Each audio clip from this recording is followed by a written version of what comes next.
Habari gani Mwanakeo TV, kama ni mara yako ya kwanza tafadhali subscribe na turn on notification. Karibu katika ulimwengu wa siasa. Jina langu ni Diokel TV.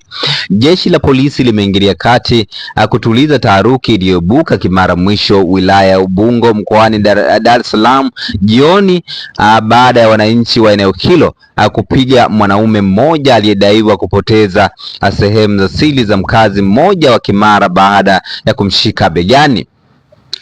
Japokuwa bado mamlaka hajathibitisha kupotea kwa sehemu hizo za siri za mkazi huyo wa Kimara Mwisho, baadhi ya mashuhuda walizungumza na vyombo vya habari eneo la tukio wamenukuliwa wakisema wamemkamata mtu aliyeiba mali ya mwanaume.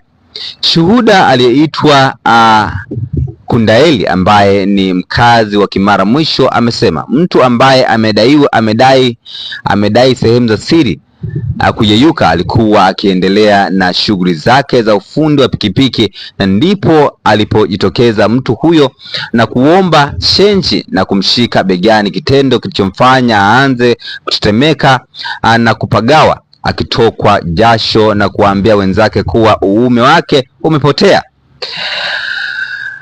Hayo ni mazungumzo ambayo shahidi aliyeweza kutoa alivyokuwa anahojiwa na vyombo vya habari, na taharuki imekuwa ni kubwa sana katika eneo la Kimara Mwisho, na hapo ndipo polisi walipofika kwa ajili ya kutuliza taharuki katika sehemu hiyo, na mtuhumiwa alikimbilia katika nyumba ya mjumbe ili kuweza kujihifadhi, ili watu wenye hasira kali wasiweze kumdhuru. Una maoni gani kwa hichi ambacho kinaendelea katika jiji la Dar es Salaam lakini Tanzania, au katika upande wa Tunduma kule na Mbeya? Jambo hili limekuwa sasa ni jambo ambalo limekuwa linazua taharuki sana, ambapo kuna baadhi ya watu wanatumia nguvu za kishirikina, waendapo kushika tu unakuwa unapoteza sehemu za siri. Na maoni gani kwa hichi ambacho kinaendelea? Tafadhali share maoni yako katika sehemu ya comment section. Jina langu Diokel TV, tunakutujua katika masuala ya kisiasa. Bye bye.